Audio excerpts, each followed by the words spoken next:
Hey everybody, it's Ad the Red, and welcome back to Shining Song Starnova. Last we left off, Nemo crippled somebody. Yep. Just... that's...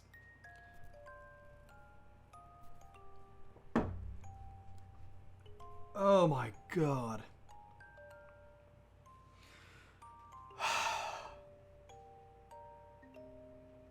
I rubbed my sagging eyelids. Despite having worked the whole night, I still felt the crushing weight of the world in my heart. As you would expect, Kari-chan's entry in my office whipped the media up into a frenzy. The internet was already on fire with wacky conspiracy theories involving everything ranging from Kari and I being in a love affair to corporate sabotage at the highest level of the Japanese idol industry. In the end, though, the public was just using this opportunity to take pot shots at people and companies they already didn't like.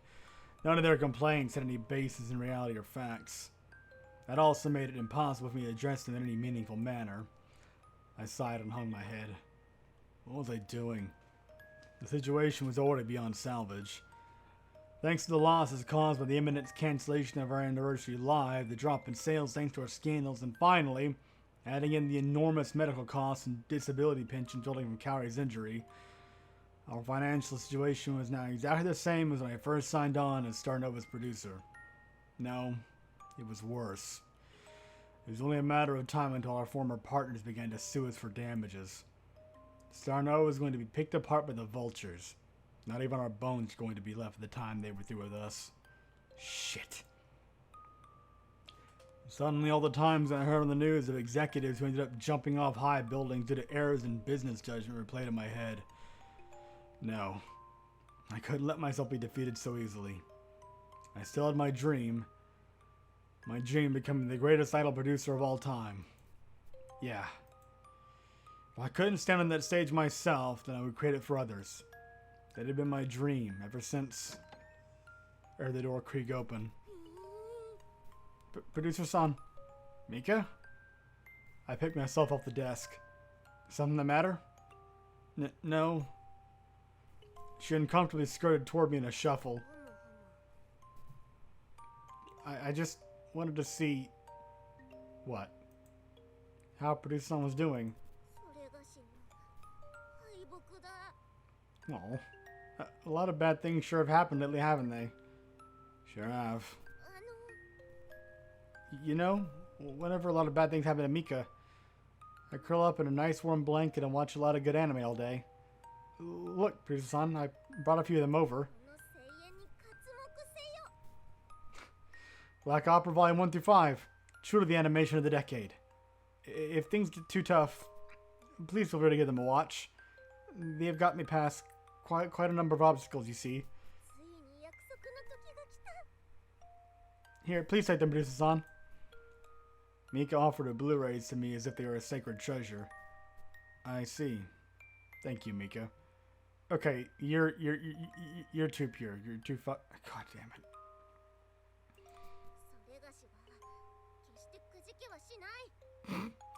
But that doesn't mean you can keep them. Make sure you return them to me once all this blows over, okay? Okay? Yeah, of course. Little burst of serotonin right there, but I had this one that's all gonna falling away anyway, so what's the fucking point? I took the Blu-rays and gave Mika a pat on the head. No.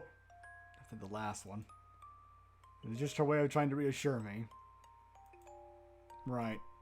All the girls Starnova were counting on me. I couldn't give in to despair now.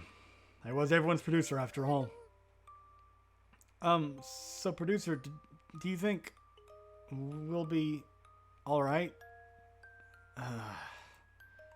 Well, it could be worse.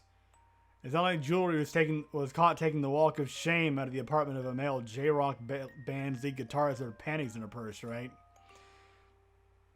Very specific. Don't worry. I'm sad to say it, but minor scandals about talent's family and workplace injuries are fairly common in any big-name unit. The only good thing is they happen often enough. The media will quickly turn their attention to the next idol. You know, when they happen to uncover some scoop on. Oh, that they happen to. Yeah. I see. As expected, a Black Knight. I knew he'd be able to handle this event. Of course. I won't let you down, Mika. Can you keep that promise, though? Okay. With that, Mika walked out of the office, her spirits considerably lifted. She probably just came in here because she was worried. Well, anyone would be, considering the circumstances. Alright. I wasn't already caught lying to Mika, of all people. I need to work hard and turn the situation around. Yeah. Do your best. Uh-huh. I put the cell phone down and collapsed on my desk. For once, it was a relief. After having phoned over a dozen people, I was finally on the verge of a breakthrough. With my back against the wall, I found a few people who had Asena's former talent agency and managed to track down her former unit mates. After piecing together the stories, I noted several inconsistencies with the official record. In fact, her unit mates told me that Asena had been kicked out months before she was even pregnant. Such a large irregularity could mean there was more to this story than what was known. This meant only one thing. It was time to confront the one woman who did know everything, Akimoto Haruna. Arranging a meeting with the president of Amaterasu Television was no simple feat, mind you. In fact, I had to ask for so many favors and pull so many strings that I was most likely going to be indebted to over a dozen people by the time this is all over. However, the fate of Starnova in the very line, I had to risk everything to turn the situation around. This was truly a do-or-die moment. Suddenly, my cell rang. "Oh, producer! Maria? Something the matter?" "Yeah, you know how you told me to keep an eye on Nemu? She's not at our hotel anymore. No answer on her cell either." "What?" "It's like she just vanished off the face of the earth. I've got a bad feeling about this." I shot from my desk. Despite having worked with no sleep for over 2 days, my body was suddenly jolting with energy. "Thanks for the report. I've got to go."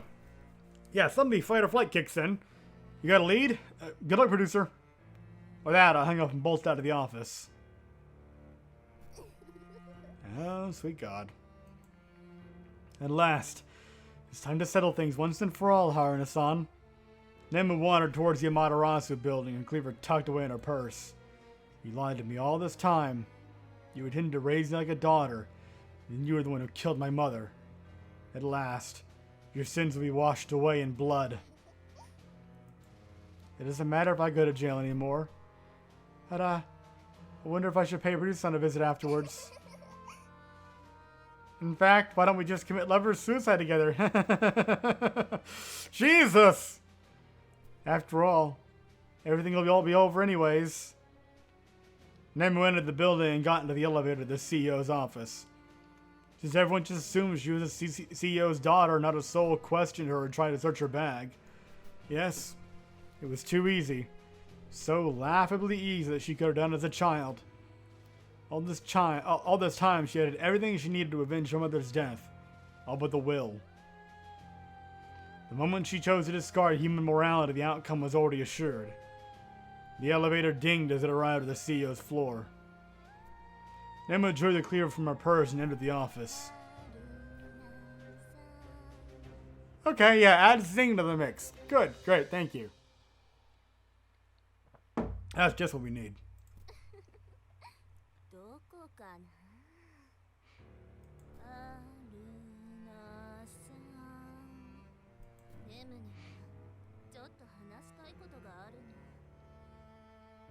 Nemu isn't home at the moment. Please leave a message after the beep. Or, well, maniacal giggling. Haruna stood from her desk and faced her.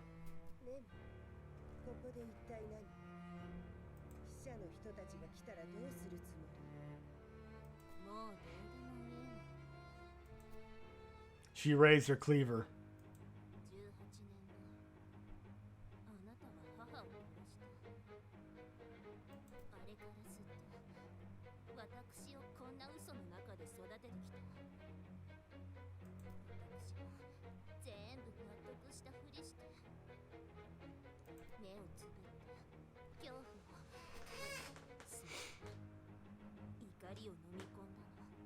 Eep.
Nemu charged for Haruna, her cleaver raised.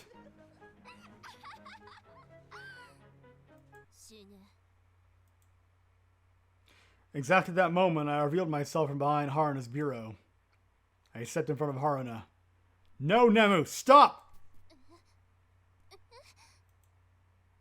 Haruna-san's not guilty of anything. You're making a mistake.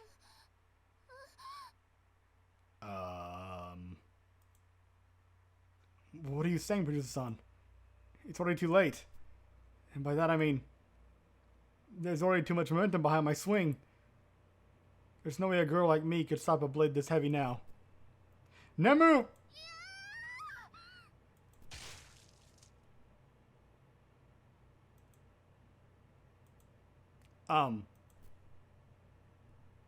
Deeply repressed memories played in Nemu's mind. How many years had it been?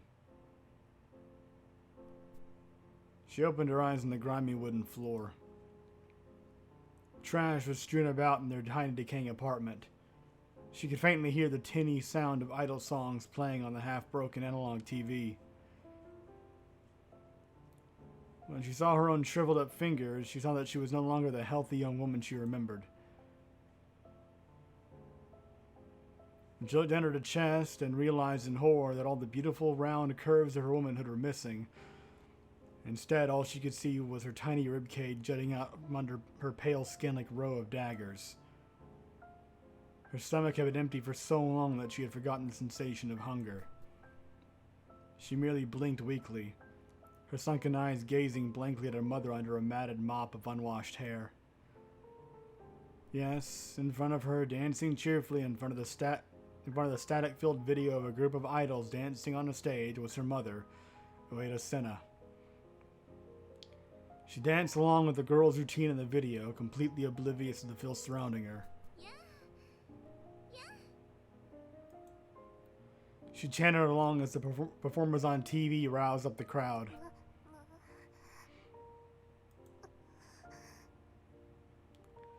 So, wait. So, were we given an unreliable narrator moment earlier then? The last time? In that, like...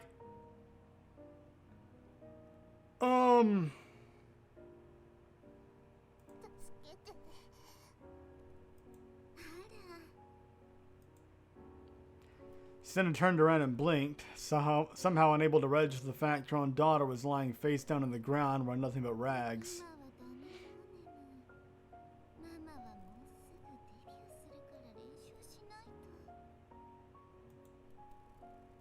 Senna continued on like a cheerful teenager without worrying the world.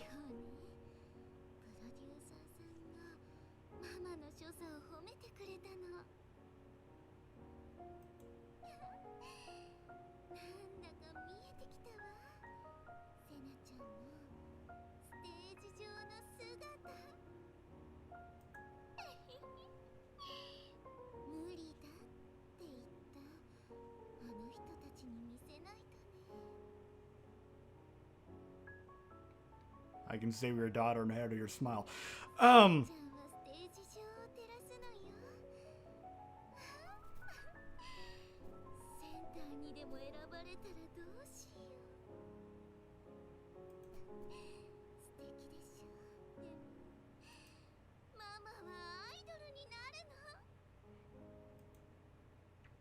The mad sight continued to unfold. The single mother of one resumed dancing in front of the TV, blissfully detached from the black reality surrounding her. Perhaps this was the only way she could cope with life. Perhaps if she stopped believing in her make-believe world, she would completely break down and take her daughter's life before ending her own. And lately, her mother had ceased going out during the day at all. After all, she had constantly just seen the last time that happened. It had been a month prior. While both Senna and Nemu lived in poverty, Senna's condition had not been as bad then. Of course, she still lost herself whenever she saw anything related to idols. Whenever a program involving idols appeared on the TV, she would freeze and suddenly revert back to the memories and mannerisms of her teenage years. However, during her lucid moment, she had still tried her best to take care of her daughter, the circumstances notwithstanding. Senna had taken Nemo out for a walk when she passed by a group of middle-aged ladies.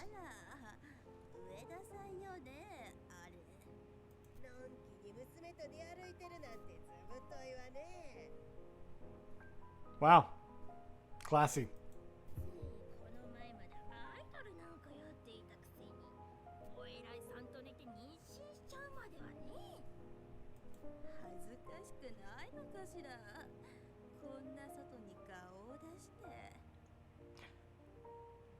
You can go take a long walk off a short cliff.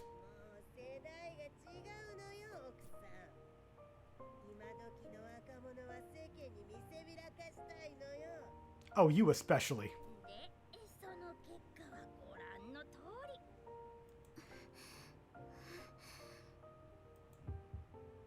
Her mother's hand began to tremble. She began her pace back home, nearly dragging Nemo on the pavement.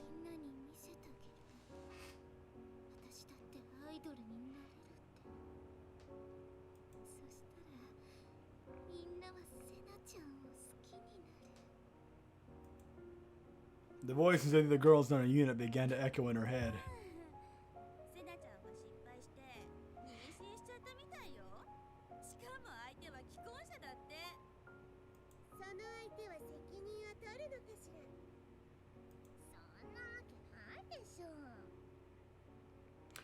If they're living in poverty, then yeah, apparently he didn't.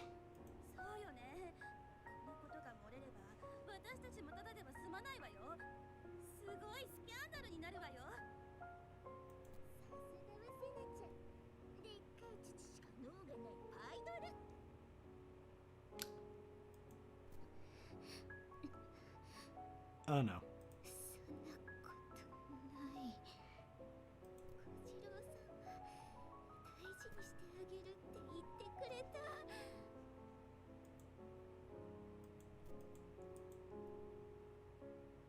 That night, Senna sat mindlessly before the television, rewatching an old videotape of one of her lives.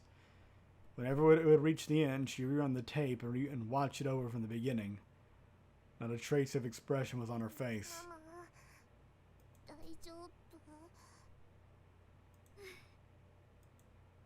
After having watched the video the entire night, the first light of morning began to leak through the drawn curtains. Yep, definitely got a mother smile.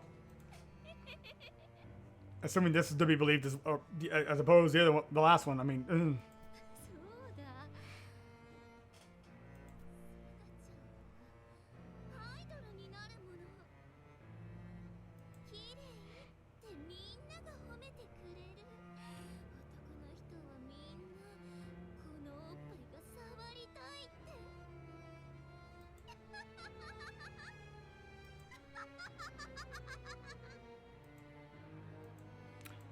okay. Nemo opened her eyes to the sound of the door opening. How many days or weeks or months had passed? At this point, she was so starved she could hardly even speak. Her mother was still hunched over the TV, watching and rewatching the same tape of her performance, her eyes wide with madness between her messy hair.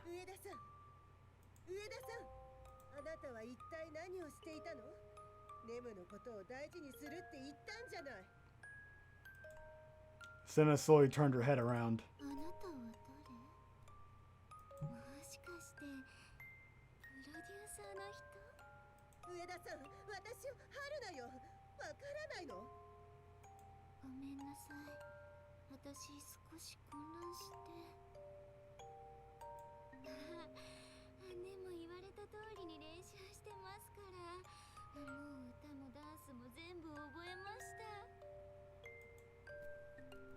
Haruna drooped her shoulders in horror. I'm getting so many conflicting just emotions, feelings. Ah!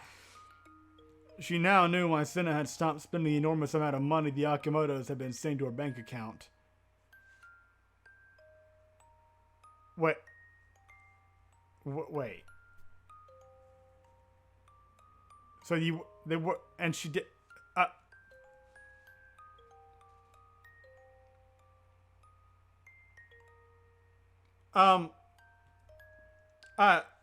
I had to... Her mind deteriorated to the point where she could no longer function in society. But Haruna's first priority was saving the small life that was quickly fading away at her feet. She picked up Nemu and rushed out of the apartment. It was clear the child needed medical attention.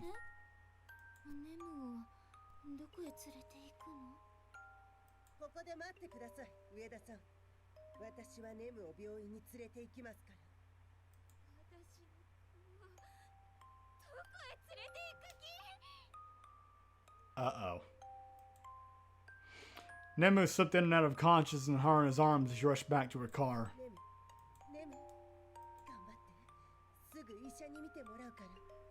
I think I see where this is heading. Haruna got her cell phone and pounded away at a number.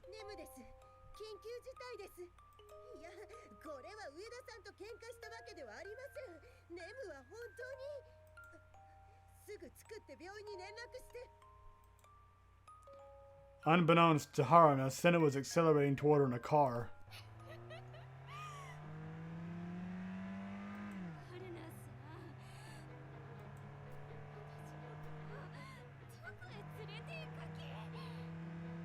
Oh, Jesus.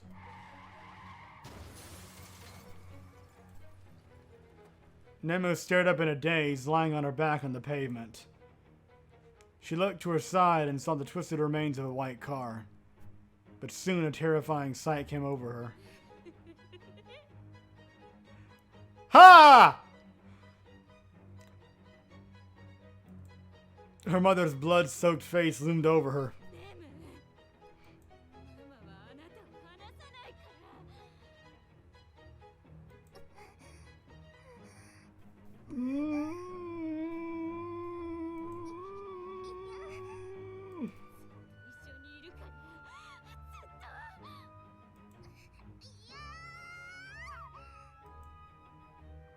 Just then, Haruna jumped on top of Senna and held her down.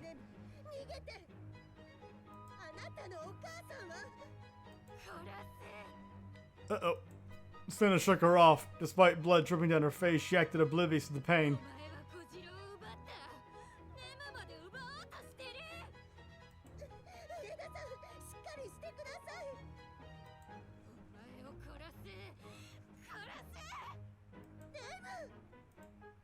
Men in black suits finally rushed over and restrained Senna. She spat at Haruna, mad with delirium, as a horde of men finally managed to subdue her.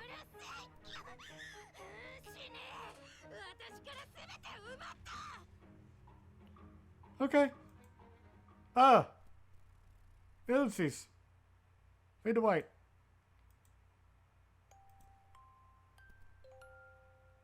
Okay. I've